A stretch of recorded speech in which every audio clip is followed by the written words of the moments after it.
Iran యుద్ధ పరిస్థితుల ప్రభావంతో పెట్రోల్ డీజిల్ గ్యాస్ కొరతతో ప్రజలు తీవ్ర ఇబ్బందులు ఎదుర్కొంటున్నారు. రాష్ట్ర వ్యాప్తంగా చాలా పెట్రోల్ బంకులలో నో స్టాక్ బోర్డులు దర్శనమిస్తున్నాయి. పెట్రోల్ డీజిల్ ఉన్న పెట్రోల్ బంకుల దగ్గర వాహనదారులు పెద్ద ఎత్తున క్యూ కడుతున్నారు. ఈవెన్ పెట్రోల్ గ్యాస్ కొరతపై ఇటు సివిల్ సప్లై శాఖ మంత్రి ఉత్తమ్ కుమార్ రెడ్డి చేతులెత్తేశారు. గత కొద్ది రోజులుగా ప్రతిపక్ష పార్టీ బీఆర్ఎస్ హెచ్చరించినా ఏ కొరత లేదంటూ కూడా ప్రభుత్వ పెద్దలు కవరింగ్ చేశారు. పెట్రోల్ డీజిల్ గ్యాస్ సరఫరాలో రాష్ట్ర పౌర సరఫరాల శాఖ పూర్తిగా విఫలమైంది.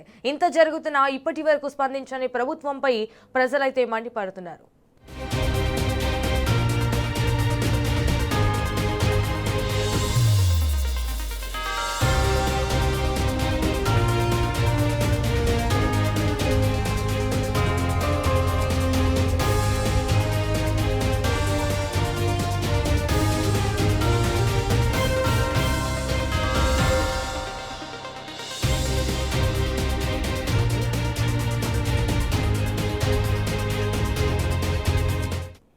రైట్, ఇదే విషయానికి సంబంధించి మరిన్ని డీటెయిల్స్ మా ప్రతినిధి అరవింద్ ఫోన్ ద్వారా అందిస్తారు. రైట్ అరవింద్, ఇటు రాష్ట్ర వ్యాప్తంగా కూడా అయితే పెట్రోల్ బంకుల ముందు అయితే భారీ క్యూ లైన్లు కడుతున్నారు. అసలు ఇది రూమర్స్ అనుకోవాలా, లేకపోతే అసలు ఏంటి, గవర్నమెంట్ నుంచి స్టే వచ్చే అవకాశం ఉందా లేదా?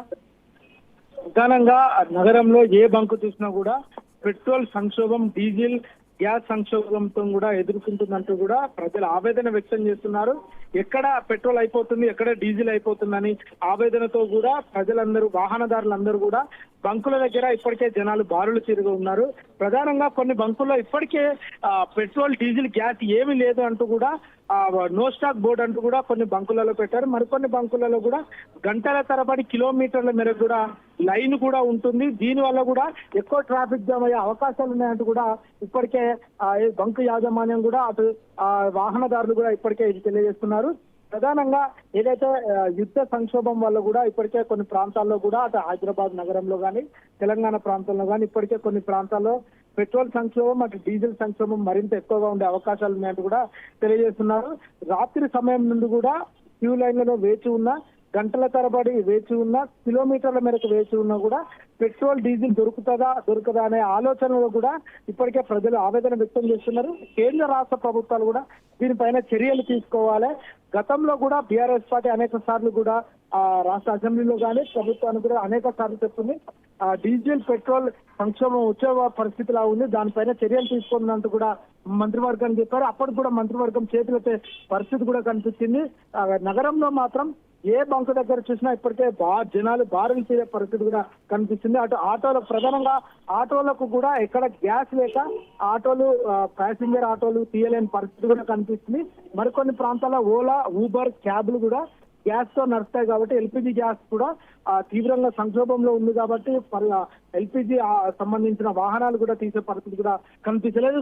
కొన్ని గంటల పాటు కూడా ఉదయం 5 గంటల నుండి కూడా మధ్యాహ్నం ఏదైతే 10:30 వరకు సమయంలో కూడా ఇప్పటికే కొన్ని ప్రాంతాల్లో భారీగా వాహనాలు పెట్రోల్ కోసం వేచున్నాయి. మరికొన్ని ప్రాంతాల్లో కూడా ఇప్పటికే పెట్రోల్, డీజిల్ దొరకక తీవ్రంగా ఇబ్బందులు ఎదుర్కొనే పరిస్థితి కూడా కనిపిస్తుంది.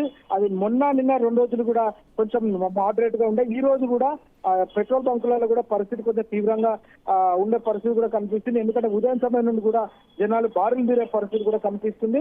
కిలోమీటర్ల మేరకు ఉంది. దీనివల్ల కూడా మెయిన్ రోడ్ల పైన కూడా ఎక్కువ ట్రాఫిక్ జామ్ అయ్యే అవకాశాలు కూడా ఉన్నదంటూ కూడా ఇప్పటికే ప్రధానంగా కనిపిస్తుంది. ట్రాఫిక్ ఎక్కువ కూడా అంతరాయం కలిగే అవకాశాలు ఉన్నాయి. రోడ్ల పైన కూడా బారులుగా వాహనాలు తీరున్నాయి. డీజిల్, పెట్రోల్ సంక్షోభంతో కూడా రాష్ట్రంలో కానీ, అటు నగరంలో కానీ ఉక్కిరి బిక్కిరి అయ్యే పరిస్థితి కూడా కనిపిస్తుంది. All right Arvind, thank you for the updates.